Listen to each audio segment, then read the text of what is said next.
আপনি কি ফ্রিতে কাইনমাস্টার দিয়ে ওয়াটারমার্ক ছাড়াই বা লোগো ছাড়াই ভিডিও এডিট করতে চান? তাহলে এই ভিডিওটা আপনার জন্য। আমি আজকে দেখাবো কিভাবে আপনারা ফ্রিতে খুব সহজেই ওয়াটারমার্ক বা লোগো ছাড়াই কাইনমাস্টার দিয়ে ভিডিও এডিট করবেন।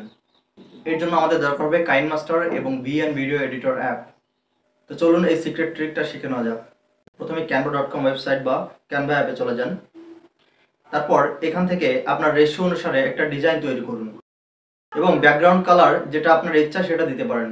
এখন এই ইমেজটা ডাউনলোড করে নিন। এবার কাইনমাস্টার অ্যাপটি ওপেন করুন এবং যে ভিডিওগুলো এডিট করতে চান সেগুলো ইম্পোর্ট করুন। এরপর যে ইমেজটা ডাউনলোড করছেন সেটা ওভারল্যাপ আকারে ইম্পোর্ট করুন এবং শুরু থেকে শেষ পর্যন্ত কভার করুন। ভিডিও লোগোর অবস্থান লক্ষ্য করুন এবং ইমেজটার সাইজটি সেট করুন যাতে লোগোর এরিয়া বাদ পড়ে। এখন ইমেজটির অপাসিটি কমিয়ে দিন মেইন ভিডিওগুলো দেখার সুবিধার্থে। এবার ভিডিওগুলোর সাইজ অ্যাডজাস্ট করুন। প্যান অ্যান্ড জুম অপশনে ক্লিক করে স্টার্ট পজিশন এবং ইন পজিশন কানেক্ট করে দুই আঙুল দিয়ে সাইজ অ্যাডজাস্ট করুন যাতে সেগুলো ওভারল্যাপড ইমেজটাকে কভার করে। লক্ষ্য রাখবেন ইমেজের বাইরে যেন ভিডিওর কোনো অংশ না যায়। সবকিছু সেট হয়ে গেলে এবার আপনি আপনার ওভারল্যাপ করা ইমেজটি ডিলিট করে দিন, কারণ এটা শুধুমাত্র রেশিওটা ঠিক রাখার জন্য ইম্পোর্ট করা হয়েছিল। আপনার ভিডিও এডিট শেষ হয়ে গেলে কাইনমাস্টার থেকে ভিডিওটি এক্সপোর্ট করে নিন।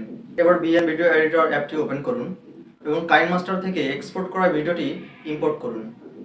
এখানে আপনি পুরো ক্যানভাসটি 16:9 রেশিওতে বা আপনার যে রেশিও প্রয়োজন আপনি সেটা সিলেক্ট করুন। নিচে থেকে ক্রপ অপশনে ক্লিক করে রেশিও অনুসারে ভিডিওটি এমনভাবে ক্রপ করুন যেন অপ্রয়োজনীয় অংশ বাদ পড়ে। আপনার ফাইনাল ভিডিওটি এবার এক্সপোর্ট করুন। এবার আপনি পাবেন সম্পূর্ণ লোগো মুক্ত একটি ভিডিও। দেখলেন তো এত সহজে কাইনমাস্টার দিয়ে ওয়াটারমার্ক বা লোগো ছাড়াই ভিডিও এডিট করা সম্ভব। এটা একেবারে প্রফেশনাল এবং সহজ পদ্ধতি। আপনার যদি এই ভিডিওটি কাজে লাগে তাহলে অবশ্যই ভিডিওটি লাইক করুন, বন্ধুদের সাথে শেয়ার করুন এবং উইজডম অলরেডি চ্যানেলটি সাবস্ক্রাইব করতে ভুলবেন না। আর ভিডিওটি কেমন লাগলো সেটা অবশ্যই কমেন্টে জানাবেন। দেখা হবে পরবর্তী ভিডিওতে।